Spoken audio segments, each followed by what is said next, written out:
What happens when two dudes, one a retired Navy SEAL commander in Colorado Springs, and the other a hippie meditation teacher in New York City, get together to discuss living mindfully?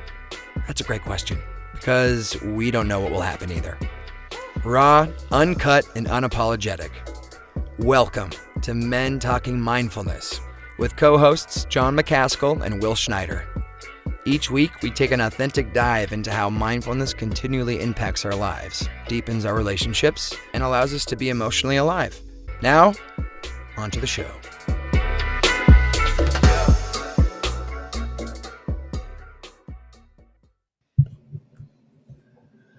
All right. Welcome to a special bonus episode of Men Talking Mindfulness.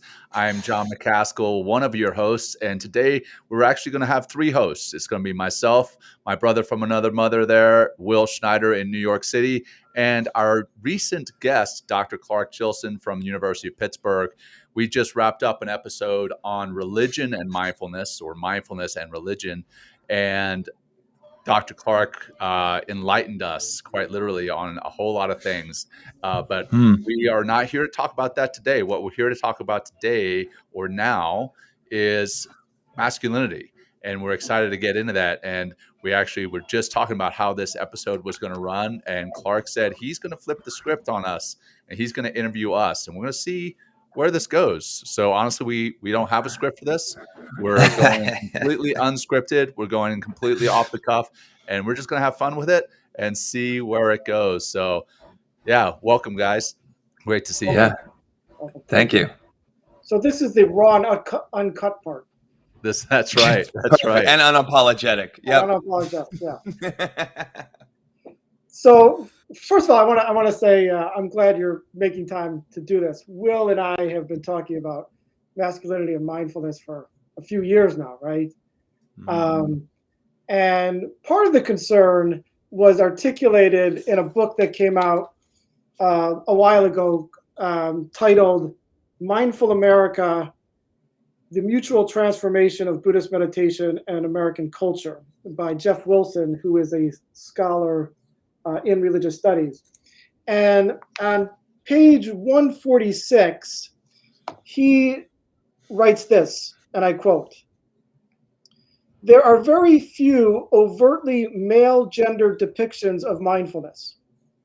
One of the only ones is a book titled Freeing the Angry Mind, How Men Can Use Mindfulness and Reason to Save Their Lives and Relationships, by David Wexler and Peter Bancart. Where female-oriented mindfulness books show a range of possible lifestyles and role models, as well as at times targeting gendered and connected anxieties, such as eating habits and monogamous relationships, mindfulness offers little in the way of attractive, affirmative lifestyles designed specifically for men." And so in America today, mindfulness is largely talked about amongst females, and there's lots of books written by females, and there's lots of mindfulness instructors that are female. But according to Jeff Wilson and my own experience, there's much less going on amongst men in the mindfulness world. And so I want to talk a little bit with you about how your program might be able to change that. And so first, I'm just going to start off with that question, which is, what are your hopes for this podcast, Men Talking Mindfulness, to get more men involved in a practice where there's not a lot of cultural resources to make it attractive to them? I'll jump in, Will, and I'll start with, we're hoping that this will be one of those resources that would be available to men. So literally, if a man jumps on Google, or not even a man, how about a masculine type? I want to put it that way. And jumps on Google and says masculinity and mindfulness, or men and mindfulness, this bubbles to the surface pretty quickly, right at the top of the Google search engine. I mean, not just so that we can have a number one podcast, but so that we can be a resource that's readily available for people who need it. And then two, I think with Will and my background, I like to consider myself a man's man, a masculine type, but still able to tap into these practices and share them openly and share how they have benefited me as a man, as a man, as a human being, as a husband, as a father, what they have done for me, these practices, meditation and mindfulness. And then, discussed that in the last episode, and that they're not necessarily the same thing. There's some overlap there, but they're not the same thing. And it's important to understand that. But the two together have greatly benefited me, living more mindfully and then having my own personal meditation practice that has, again, made me a better man, a better person, better father, better husband. So I think it's important that those who are practicing get comfortable sharing it so that more people, more masculine types can, in fact, start practicing themselves. Yeah, I like that last part you said, John. And I think that the two of us teaming up, and being two, guys, and like kind of, or consider alpha males in some ways that are coming together and really talking about mindfulness and all the practices of mindfulness. And along with that, those practices comes just a deeper sense of self, with more authenticity, with more openness. Like, I know vulnerability can be almost a taboo word in kind of the masculine space, because it just creates or kind of takes down the wall of that protection that we've talked about with confined masculinity, and how we're only rewarded for our aggression or our dominance or our athletic prowess, or how incredibly or the kind of winners that we are.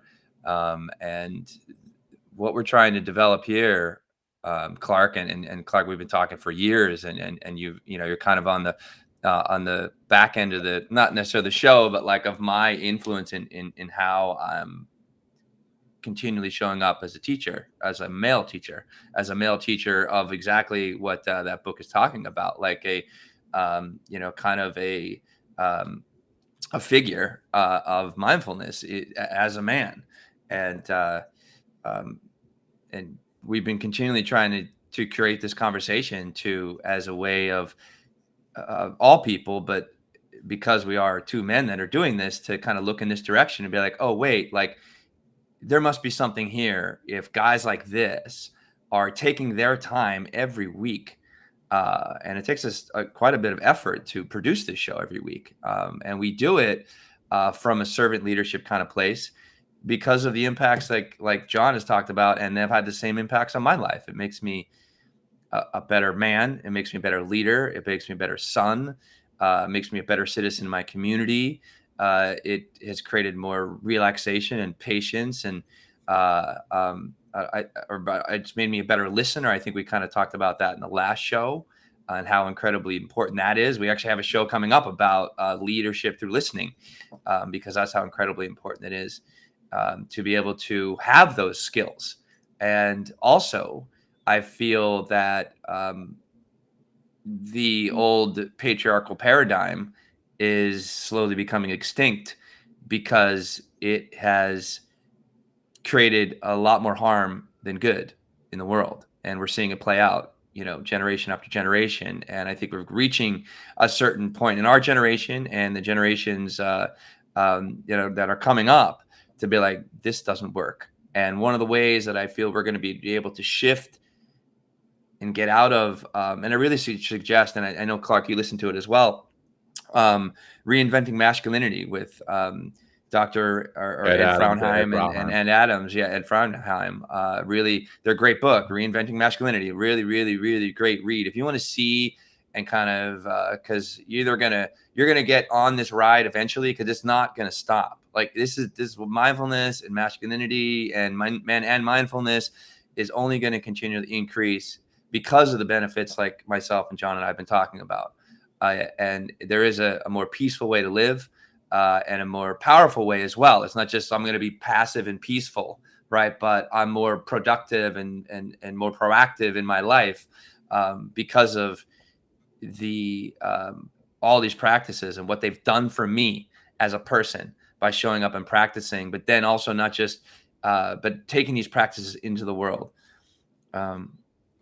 So yeah.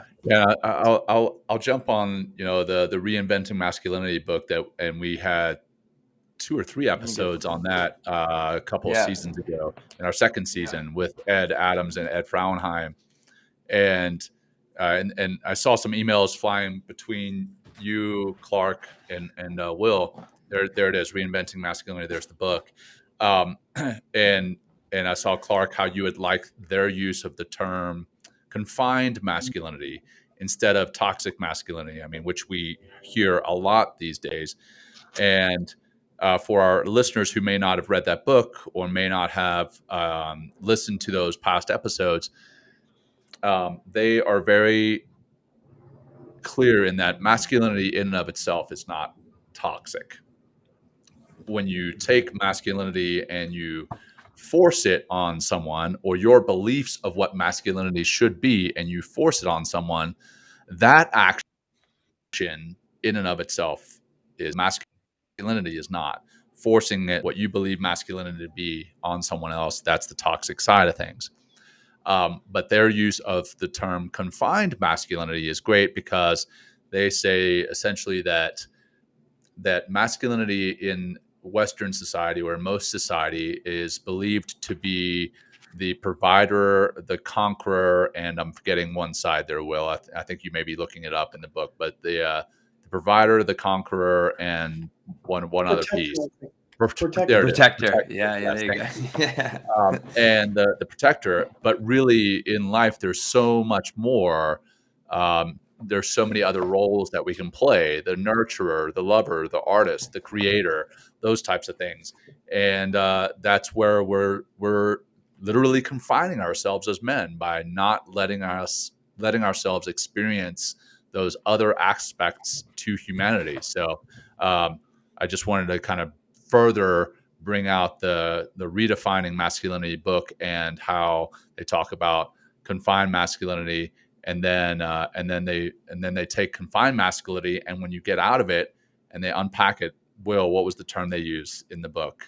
Liberating masculinity. Liberating, thank you. Liberating masculinity. Yeah, and that's a great word too. Like, because it's really it's freeing. It's freeing instead of just being stuck in the heteronormative, acceptable and also seemingly systematic, if you will, ways of being as a man in this world right now.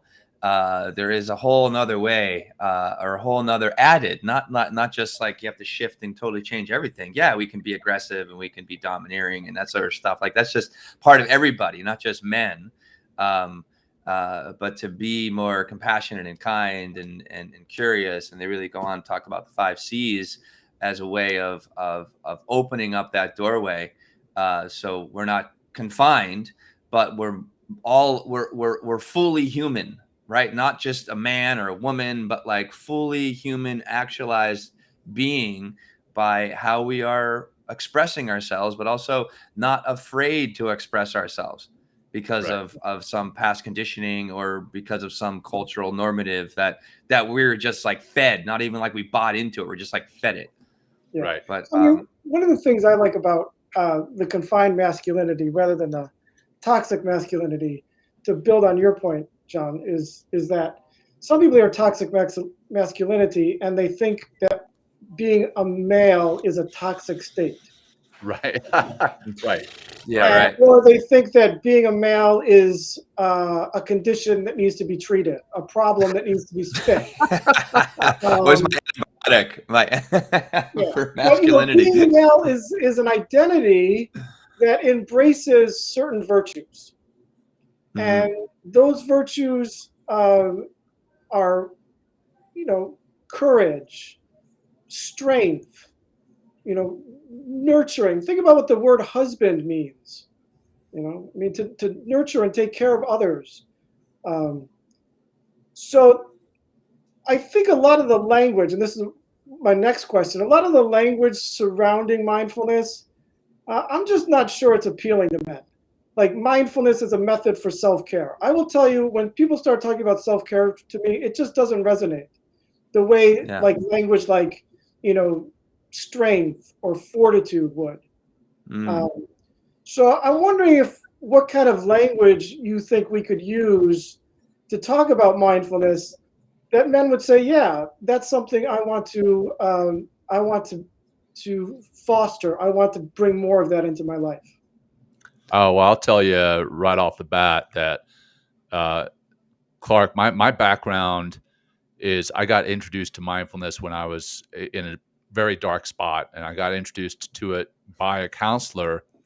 And when he recommended mindfulness and meditation to me, I laughed at him. In complete honesty and transparency, I laughed at him because I thought it was bullshit. And then he said, "Well, what if I had something that could improve your performance? And what if I had a pill that you could take that would improve your performance mentally, would improve your performance physically? What if I had something that you could take that would improve your sense of fulfillment in life and your productivity, your focus at work?" And as a type A personality who's always looking for an edge, and specifically as a former special operator, I was looking for an edge over my enemy on the battlefield or over my buddy right next to me. When he said he had something that was performance enhancing, I was like, absolutely, doc, whatever that is, I'll take that pill. Literally, I said, I'll take that pill. And he's like, well, it's not a pill. It's mindfulness. It's meditation. And so he kind of tricked me into it by saying, hey, you can get this self-care by pursuing performance enhancement by way of mindfulness and meditation. The kind of the side effect is the self-care side. So often when I'm talking to type A personalities, whether they're men or women, I talk about the performance enhancing sides of meditation. And I think that's where it normally lands with them better. And then the side effect is they get all these other things that are normally talked about in the more feminine sense of mindfulness and meditation. No, I like Clark. I like the awareness you're bringing up right now, as far as like the language. Like I think it's like, and I'll ask you, Clark. I mean, what you bring up great words like fortitude and strength, and and it's like, it is funny. I think, or maybe we're just such in an early stage in bringing more mindfulness to more men that we need to be clear on how we talk about it. Just like how your I don't know, or your psychologist in the military, John, how he spoke to you about it. It's like performance enhancing or your strengthening, or just and that's like, we're still, and even that language alone kind of is speaking to a confined masculine, in the sense of like, how can I be more powerful, more domineering, more aggressive? I mean, not necessarily think that's like how you're necessarily receiving that information, John, but like maybe that's where we need to start, in the sense of like speaking to men. We have to start. You can only meet people where they're at. So we need to speak to people where they're at. And we need to speak to them in language that makes them feel unthreatened for where their masculinity has gotten them in their life at this point, and then walk them like, here we are, John. I mean, you went from laughing in this person's face to now we're on our 4th season of Men Talking Mindfulness. You know what I mean? And I took you to Costa Rica and we dropped some psilocybin. You know what I mean? So like we've gone way, on the other side, of what confined masculinity is. But Clark, what are your thoughts on those kind of things? So I think we can talk about mindfulness in terms of how it relates to becoming a strong man. Yeah. And what is a strong man? Well, I think that that's a worthy conversation. One aspect of being a strong man, I think, is someone who is able to embrace a lot of what happens in the world.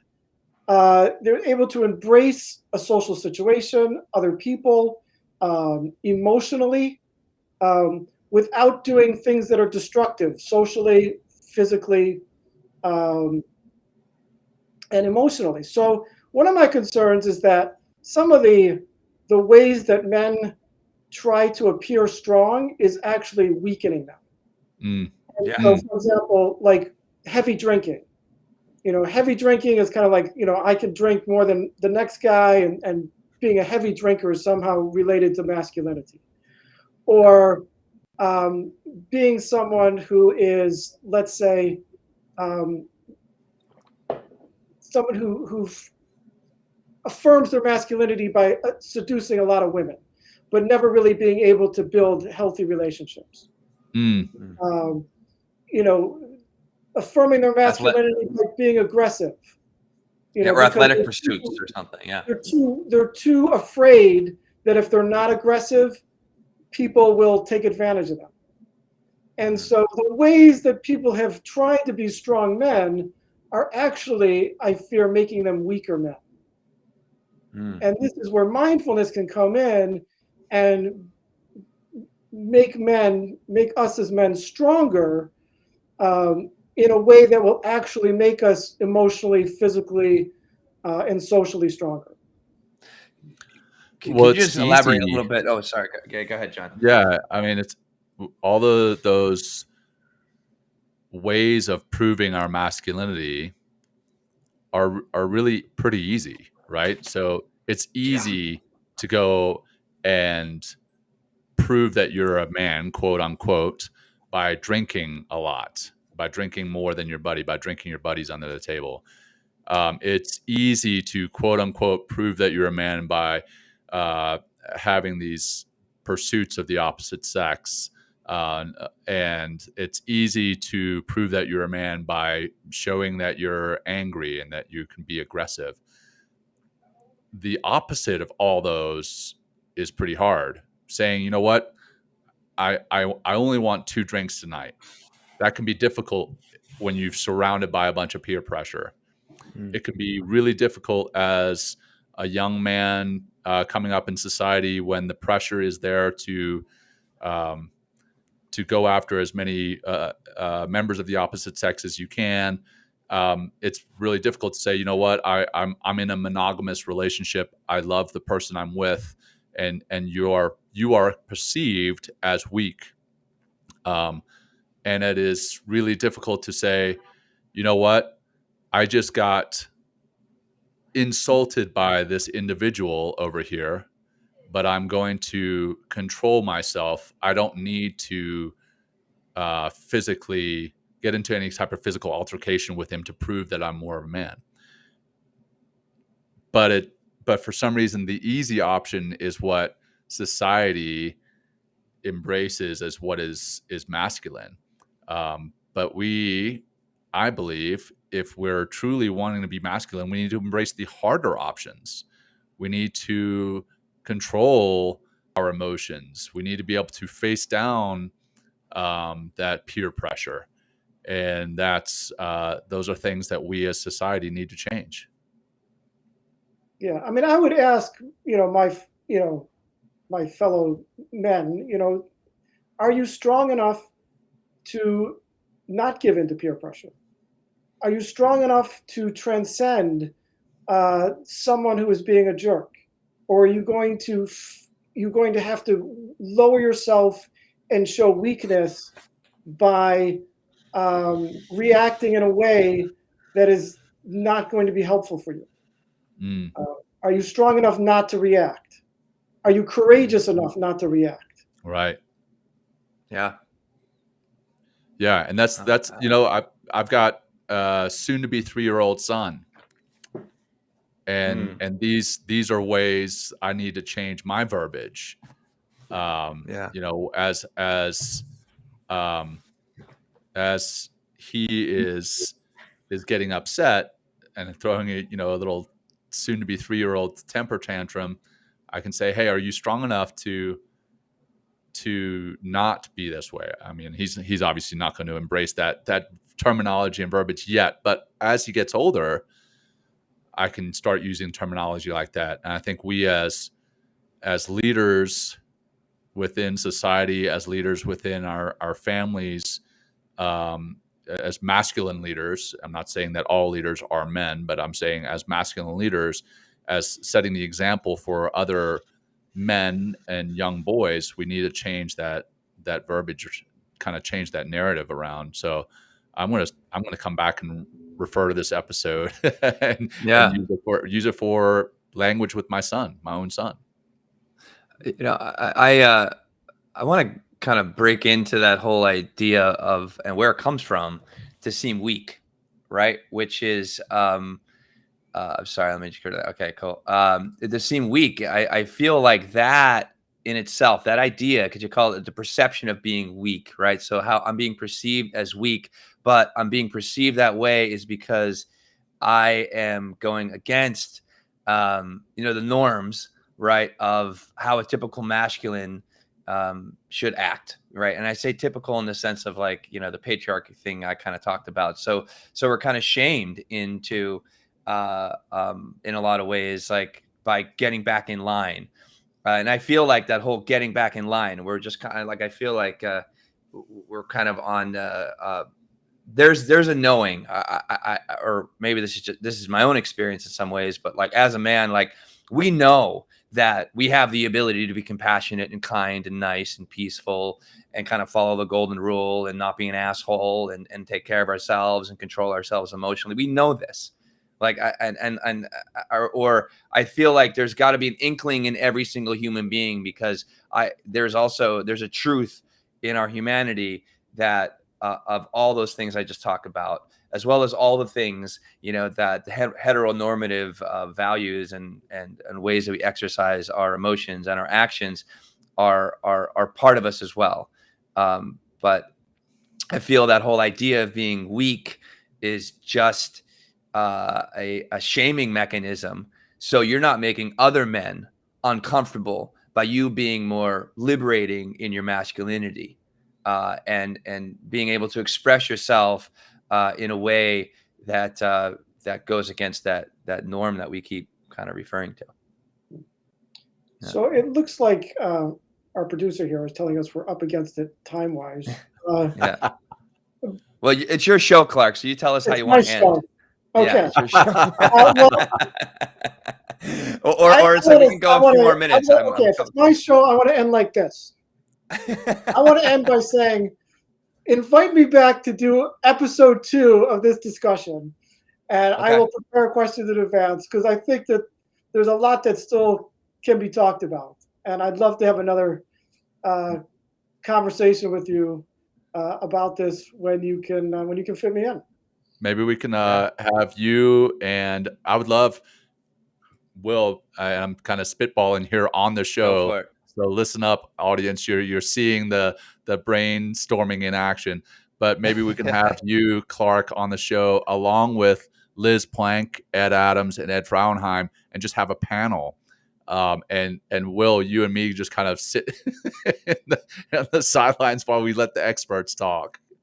Yeah, I think that'd be Something great. like that. And like I would love to have you back, Dr. Clark. I know I don't call you Dr. I have Clark no in life, expertise in being man, except that I've been a man for a long time. Yeah, exactly. Yeah, me too.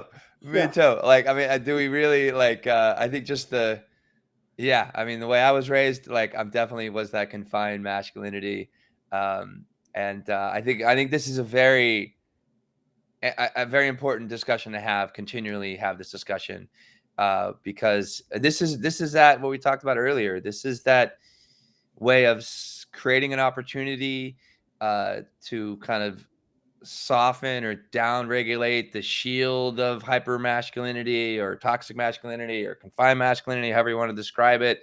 So maybe you just kind of peek through a little hole in the shield and be like, oh wait, there's something on the other side. And I would love to continually doing this because, if we only have half the population, of female, say, and I know there's other spectrums of genders and stuff like that as well. If men aren't getting on this ride, then we're not going to move. We're not going to be able to move forward. In a way that creates a society and a world that is better with ourselves as well as better with everything else on this planet. Thanks, Clark. This has been a beautiful discussion. Yeah, really thanks, Clark. Thanks for pushing us. All right. Appreciate it. All right. Well, thanks for making time for this. All right. And so until next time. Thank you. Thanks, peace, guys. Peace. Thank you, Clark. Thanks for joining Will and John on Men Talking Mindfulness. If you enjoyed the show, please like and share it with your friends and family, and please, we would appreciate a review too. Until next time, this has been Men Talking Mindfulness. Thanks for showing up.